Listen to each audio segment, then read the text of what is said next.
You're watching ETVN Philippines.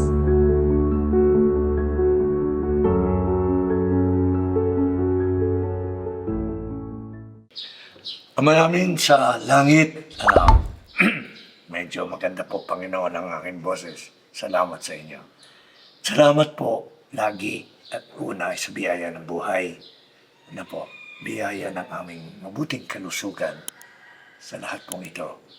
At ang aming pong tanging kahilingan sa umagang ito ay sana maging kapaki-pakinabang ang aming mapapag-usapan ngayon. Dahil ito ay may kaugnayan sa nagaganap sa ating bayan, lalo na sa mga kabataan, at gayon din sa buong mundo. Isama na natin ang lahat sapagkat aming Ama, kayo ang may hawak sa lahat ng ito. Kaya inihiling po namin na kami tulungan mo. Sa pangalan pa rin ng anak mo, magpasawalang hangga. Amen. Yes. Yes. So, i-share ko na lang din po since ang question ko po is about po sa mental health. So, lately po kasi, ang dami po pumapasok sa isip ko ng mga negative thoughts. Like, nape-pressure po ako sa maraming bagay. Like, sa mga expectation, kung kaya ko ba yung ganito, kung may patutunguhan pa ba itong ginagawa ko. Yung mga ganong thoughts po. So, sa mga ganun pong bagay, minsan po kasi sinasarili ko na lang po na parang, ang hirap po niyang i-share sa iba. Kasi, iisipin mo na baka makadagdag ka pa sa problema ng iba. And, mabigat po siya sa pakiramdam. So, pag ganun po, hindi ko na po alam kung kanino ko hihingi ng tulong. Ganun, na minsan nakakalimutan ko na rin po na may Diyos nga po pala. Hindi naman po sa totaling ayaw ko magdasal, pero talaga po kapag sobrang dami mo nang naiisip, nawawala na po sa isip nyo. And ang question ko po is, paano po kaya tayo matutulungan ng pananampalataya sa mga ganito pong nararamdaman ko? Ito yan. Alam mo yung sinasabi mo, hindi lang ikaw. Sa aking karanasan, dito kami sa Lipa. Batangas, for that matter. Hindi lang basta nakakaramdam ng saan ako patutungo o ano bang mangyayari sa buhay ko. Yung iba, ayaw na ng buhay. So, anong ginagawa? Naglalaslas. Natalon sa bintana ng school. Pagsadami namin cases dito sa Batangas. And good enough, kami mayroong naisipang program para sa kabataan. Ito sinasabi ko sa inyo eh. Dahil, alam ka, parang pareho. Dahil na magulang ay busy. Ang relationship ng mga anak sa magulang hindi ganun healthy. Walang time ang magulang. Wala sila mapagsabihan ng kanilang problema. At yun ang mga attitude mong sinabi na nahihiya kang mag-share doon sa iba at baka makadagdag pa. That is wrong. A man is not an island. Di ba may kantang gano'n na? No man is an island. Kaya tayo nilikha eh. Because we are for each other. Kaya you have friends. At yan ang tungkulin ng kaibigan na mapagsabihan mo para ma-share mo. Kung pag ang load mo ay 1 kilo at sinabi mo, yung 1/2 kilo nabawasan na napapunta sa kanya. Ayan kung mapapunta kay kaibigan mo siya, dito ang tuwa pa nga. Ganun lahat. At ito ang problema, basically, ng mga kabataan. Yung sinasabi ko na na nadidepress, na nagre-resort sa physical injury sa kanilang sarili at worse sa kanilang suicide attitude. Walang mapaghingahan. Para sila nag-iisa. Pagka nga nag-iisa kayo, ano ka pa? What is this life? Ano, ako'y magtitiis na ganito? Aba, titapusin ko na. That is, yun ang pinaka-logic noon. Kaya, ang ating appeal sa mga kabataan, that goes sa iyo pa rin, ay una, help somebody ng iyong share ng iyong problem. And be sure na at meron kang yan, yung kaibigan. Kaibigan lang naman eh. Meron ka ba? Meron naman. Good.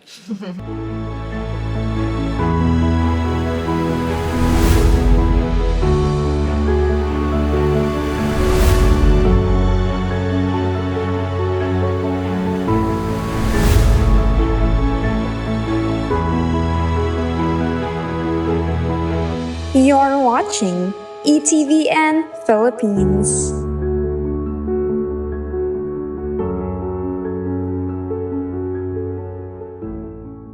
Lolo Monsi, bale ano po, paano po kaya kung may malalapitan ka naman po, sinabi naman po ng mga kaibigan mo na willing naman po akong makinig sa'yo, Yes. pero ikaw po mismo yung parang hindi mo po kayang ilabas yung nararamdaman mo po.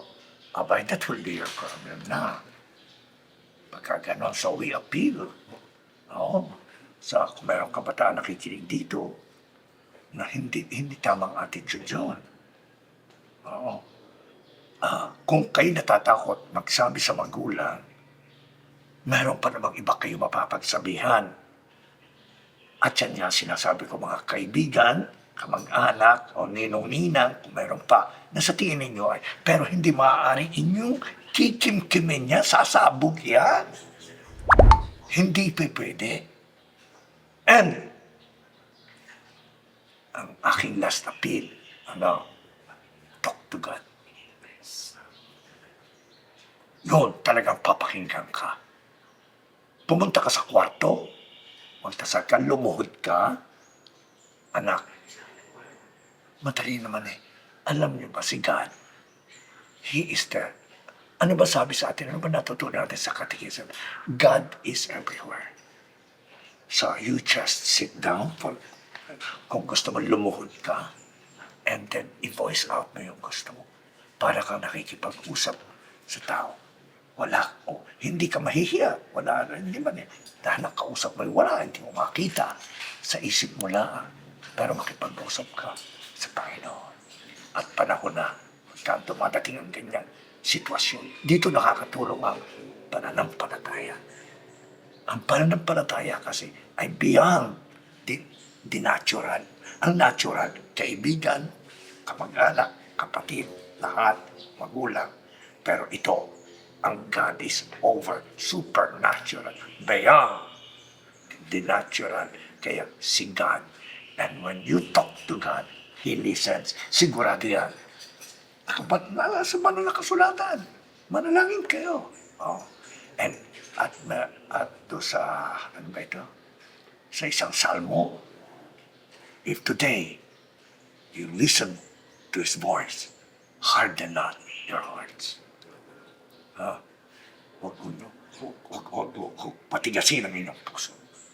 Maging malaya kayo sa pakikipag-usap kay God. Pero, samantalahin din ninyo si God, kung meron kayong kay God, kung meron kayong sa mga sa inyong kaibigan, at kung may pagkakataon ka sa inyong magulang, at kung hindi sa inyong mga ninong at ninang, kaya kayo may mga ninong at ninang.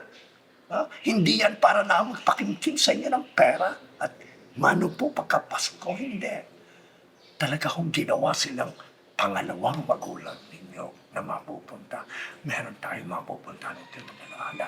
Sapagkat pag hindi, sasabog kayo. Sasabog. Natural. Nandyan lahat eh. Ang ating capacity as human person, tayo, ang ating kakayanan ay limitado. Kinakailangan may share ito sa iba. Ngayon, doon sa aming ginagawa ay napag-usapan namin ang tungkol sa pagninilay sa salita ng Diyos. At siguro ito'y magandang alam niyo. At ngayon pa, simple lang, kung kayo may Bible, alam niyo, alam ba niyo tinatawag na cutting of the Bible? Bible cutting.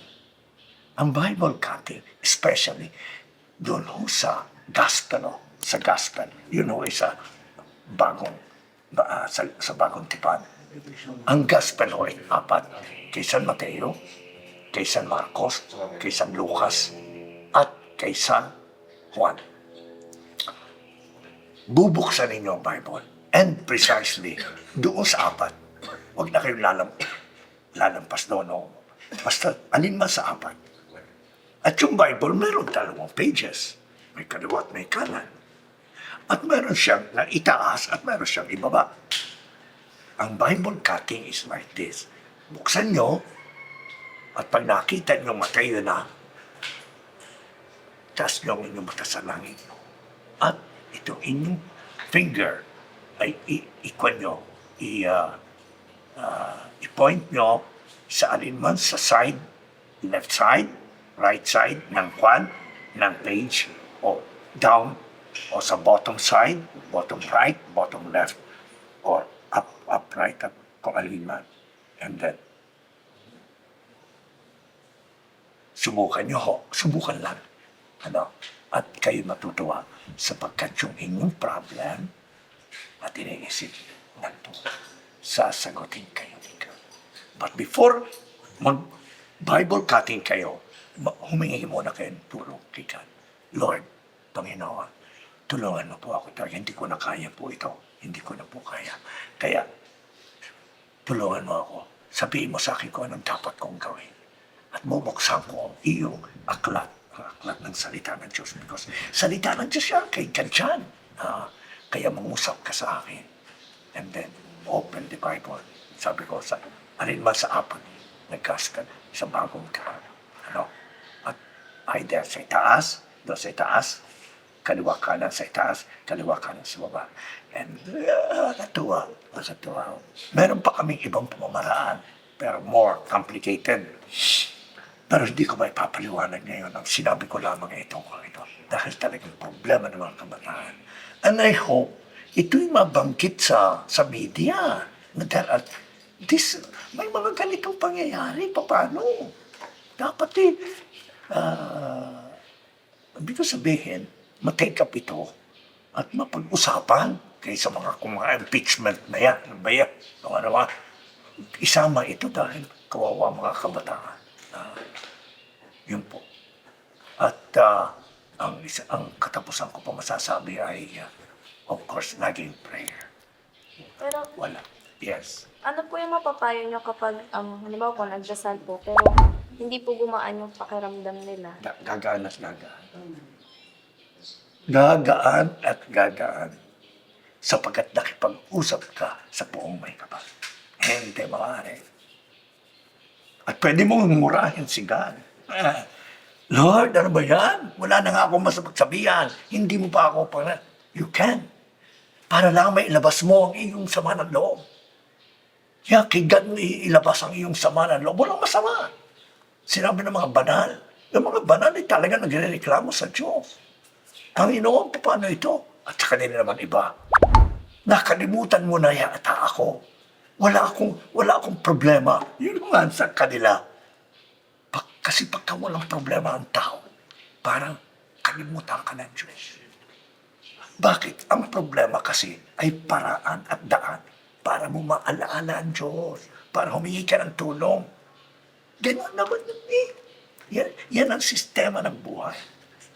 Kaya ang cross, hindi mawawala sa atin. Lagi. And the cross, remember, ngayon naman, Quaresma, the cross is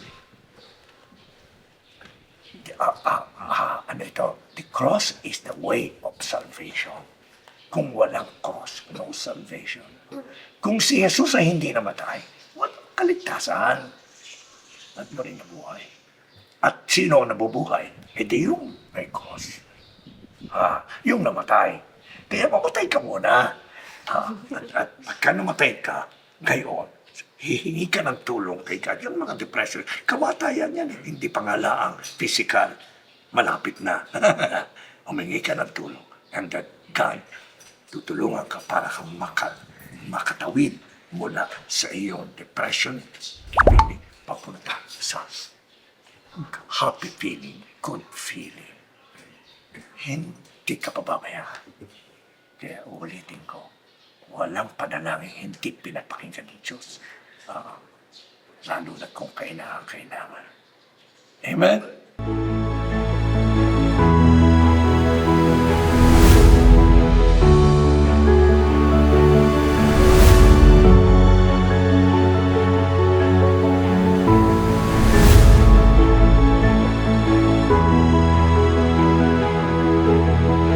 You're watching ETVN Philippines.